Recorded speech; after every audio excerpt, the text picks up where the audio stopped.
ناظرین گرامی السلام علیکم ورحمۃ اللہ وبرکاتہ۔ آج کی بات خاص بات میں آپ لوگوں کا استقبال ہے۔ ناظرین گرامی میں انصار عزیز ندوی آج دن بھر کی کچھ اہم ترین خبروں کی مختصر تفصیلات لے کر آپ لوگوں کی خدمت میں حاضر ہوں۔ تفصیلات میں جاؤں اس سے پہلے آپ لوگوں سے جو درخواست ہوتی ہے اس پر توجہ کرنے کی اپیل کروں گا۔ دونوں پرائم ٹائم شائع ہو چکے ہیں، جن احباب نے نہیں دیکھا ضرور جا کر کے دیکھیں، دوسروں تک پھیلائیں، لنک کو شیئر کریں، ادارے کو مضبوط۔ آئیے پہلی خبر کی جانب بڑھتے ہیں۔ دہلی کے پرائیویٹ اسکولوں میں فیس اضافے کا معاملہ ایک بار پھر سرخیوں میں ہے۔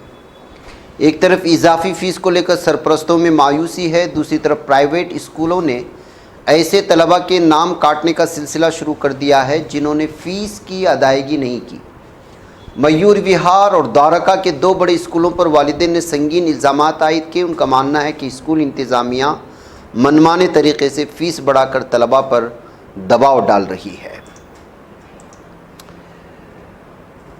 ناظرین گرامی، نیپال کی سیاست میں ایک اہم اور غیر معمولی پیش رفت کے طور پر نوجوان رہنما بالین شاہ نے ملک کے 47ویں وزیر اعظم کے طور پر حلف لے لیا ہے۔ صدر رام چندر پوڈیل نے انہیں آئین کے آرٹیکل 67(1) کے تحت اس عہدے کا حلف دلایا۔ جمعہ کے روز صدارتی دفتر میں منعقدہ تقریب میں انہوں نے عہدیدار اور رازداری کا حلف لیا، جسے روایتی ہندو طریقہ کار کے مطابق مکمل کیا گیا۔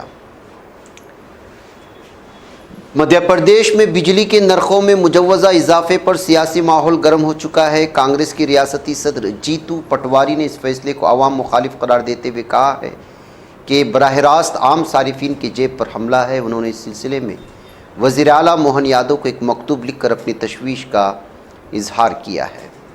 ادھر پیٹرول اور ڈیزل پر ایکسائز ڈیوٹی میں کمی کے حکومتی فیصلے پر اپوزیشن جماعتوں کے ارکان پارلیمنٹ نے عدم اطمینان ظاہر کیا ہے۔ دعویٰ کیا کہ اس اقدام سے عوام کو کوئی حقیقی راحت حاصل نہیں ہوئی۔ مختلف اپوزیشن لیڈروں نے اس فیصلے پر رد عمل دیتے ہوئے کہا کہ ٹیکسز میں کمی کے باوجود زمینی سطح پر صورتحال میں نمایاں تبدیلی نظر نہیں آ رہی ہے۔ ایل پی جی گیس کی فراہمی کے حوالے سے ایک اہم پیش رفت سامنے آئی، جس کے تحت جگ وسنت نامی گیس بردار جہاز کامیابی کے ساتھ گجرات کے کانڈلا بندرگاہ پر پہنچ گیا۔ اس جہاز میں 42,000 میٹرک ٹن سے زائد مائع پیٹرولیم گیس موجود ہے، جو ملک میں توانائی کی دستیابی کو مزید مضبوط بنانے میں مددگار ثابت ہوگی۔ ادھر مغربی بنگال کی وزیر اعلیٰ ممتا بنرجی اس وقت غیر معمولی صورتحال سے دوچار ہوئی، جب ان کا چارٹرڈ طیارہ خراب موسم کے باعث کلکتہ میں طے شدہ وقت پر لینڈ نہیں کر سکا۔ گھنٹے کے زائد عرصے تک فضا میں گردش کرتا رہا۔ بعد ازاں موسم میں بہتری آنے پر طیارہ بحفاظت اتار لیا گیا، جس پر متعلقہ حکام اور عملے نے راحت کی سانس لی۔ عثمان یونیورسٹی نے ریٹائرڈ پروفیسر انصاری کی پینشن سروس سے متعلق سوشل میڈیا پر پھیلائی جا رہی خبروں کو گمراہ کن قرار دیتے ہوئے وضاحت جاری کی ہے۔ یونیورسٹی کے مطابق پروفیسر انصاری نے 2003 میں بطور اسسٹنٹ پروفیسر جوائن کیا تھا، جبکہ انہوں نے اپنی سروس کو 1997 سے شمار کرنے کی درخواست دی تھی، جسے یونیورسٹی کی ایگزیکٹو کونسل نے متعدد بار مسترد کر دیا۔ پینشن کے حوالے سے بتایا گیا کہ یونیورسٹی نے 1 اپریل 2001 سے پرانے پینشن نظام کو ختم کر دیا تھا، اس لیے 2003 میں تقرری کے باعث پروفیسر انصاری نئے LIC سے منسلک پینشن نظام کے تحت آتے ہیں۔ مہاراشٹر کے ضلع پالگھر میں خود ساختہ ہندو سوامی جو خود کو بھگوان ظاہر کرتا تھا، اس کے خلاف 35 سالہ خاتون سے مبینہ زیادتی کے الزام میں مقدمہ درج کر لیا گیا ہے۔ پولیس کے مطابق ملزم نے خود کو بھگوان شیو کا اتوار ظاہر کر کے خاتون کو دھوکہ دیا کرتا تھا۔ آل انڈیا مجلس اتحاد المسلمین کے صدر اسدالدین اویسی آئندہ آسام اسمبلی انتخابات میں آل انڈیا یونائٹڈ ڈیموکریٹک فرنٹ اور اس کے سربراہ مولانا بدرالدین اجمل کی حمایت میں انتخابی مہم چلائیں گے، ایسی خبر آ رہی ہے۔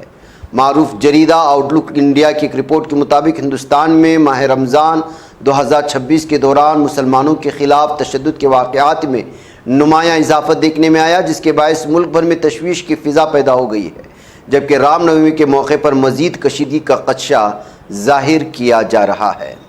ایران اور ہندوستان کے درمیان ایندھن تجارت ایک بار پھر شروع ہو چکی ہے، جسے راحت بھری خبر تصور کیا جا رہا ہے۔ ایک ہفتے میں ایران سے LPG کا پہلا جہاز ہندوستان پہنچنے کی توقع بھی ہے۔ سال 2018-19 سے ایران سے تیل کی درآمد تقریباً بند تھی، کیونکہ اسی عرصے میں امریکہ نے ایران پر سخت پابندیاں عائد کر دی تھیں۔ ایران کے وزیر خارجہ سید عباس عراقچی نے امریکہ اور اسرائیل پر سنگین الزامات عائد کرتے ہوئے کہا کہ دونوں ممالک ایران کے خلاف جاری کارروائیوں میں نسل کشی کے مرتکب ہو رہے ہیں۔ انہوں نے عالمی برادری سے مطالبہ کیا کہ وہ اس صورتحال پر خاموش نہ رہے، کھل کر ان حملوں کی مخالفت کرے۔ ان کا ماننا تھا کہ معاملہ صرف ایران تک محدود نہیں بلکہ عالمی انسانی اقدار اور اقوام متحدہ کی بنیادی اصولوں کے لیے بھی ایک بڑا امتحان بن چکا ہے۔ شمالی اسرائیل میں جاری کشید کے دوران حزب اللہ کے حملوں کے نتیجے میں ہونے والی تباہی نے مقامی قیادت کو بھی ہلا کر رکھ دیا، جہاں ایک اسرائیلی میئر میڈیا سے گفتگو کے دوران اپنے جذبات پر قابو نہ رکھ سکا اور زار و قطار رونے لگ گیا۔ درندہ شمالی اسرائیلی شہر مارگالیوت کے میئر نے حالیہ حملوں کے اثرات بیان کرتے ہوئے کہا کہ اس کا شہر تقریباً صفحہ ہستی سے مٹ چکا ہے۔ اس کے مطابق شدید بمباری اور مسلسل کشید کے باعث 2/3 سے زائد شہری اپنے گھروں کو چھوڑنے پر مجبور ہو چکے ہیں۔ فلسطینی قومی کمیٹی برائے عوامی جدوجہد نے فلسطینی اتھارٹی کی سیکورٹی اداروں کی جانب سے کمیٹی کے رکن ممتاز سیاسی کارکن عمر الصاف کی گرفتاری کی شدید الفاظ میں مذمت کی ہے۔ کمیٹی نے اس کارروائی کو فلسطینی حقیقت کو دوبارہ جبر استبداد کے تاریک دور میں دھکیلنے اور شہریوں کے آئینی حقوق پر حملہ قرار دیا ہے۔ غرب اردن کے جنوب شہر القلیل کے مشرقی علاقے میں جمعہ کے روز مسلح غاصب آباد کاروں نے ایک فلسطینی گھرانے پر وحشیانہ حملہ کرتے ہوئے 80 سالہ معمر خاتون کے 2 بیٹوں کو شدید زخمی کر دیا اور ان کی 30 مویشی چوری کر کے فرار ہو گئے۔ یہ دنیا کے درندے اور دہشت گرد گنڈے۔ قابض اسرائیلی فوج نے آج مقبوضہ بیت المقدس کے شہر صلاح الدین میں شہریوں کو نماز جمعہ کی ادائیگی سے زبردستی روک دیا، جبکہ مسجد اقصیٰ کی مسلسل بندش کا آج 28واں دن ہے۔ یہ مسجد اقصیٰ کی تاریخ میں بندش کے طویل ترین ادوار میں سے ایک ہے، جہاں قابض صہیونی درندوں نے سخت ترین اقدامات مسلمین کو مسجد کے صحنوں تک پہنچنے سے روک رہے ہیں۔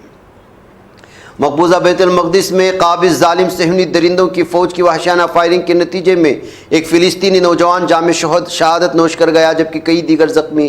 یہ المناک واقعہ ایک ایسے وقت میں پیش آیا جب صہیونی درندوں کی فورسز نے اپنی چھاپہ مار کارروائیوں گرفتاریوں کی مہم میں تیزی پیدا کر دی اور دوسری جانب غاصب آبادکاروں کی سفاکیت میں بھی خطرناک حد تک اضافہ دیکھا جا رہا ہے۔ شمالی مقبوضہ فلسطین اراضی کے شہر نہاریہ پر حزب اللہ کی جانب سے کیے گئے میزائل حملے کے نتیجے میں جمعرات کی شام ایک اسرائیلی آبادکار ہلاک ہو چکا ہے۔ برانی ذرائع نے اطلاع دی ہے کہ شہر کی جانب سے داغے گئے راکٹوں نے بڑے پیمانے پر مادی نقصان پہنچایا ہے۔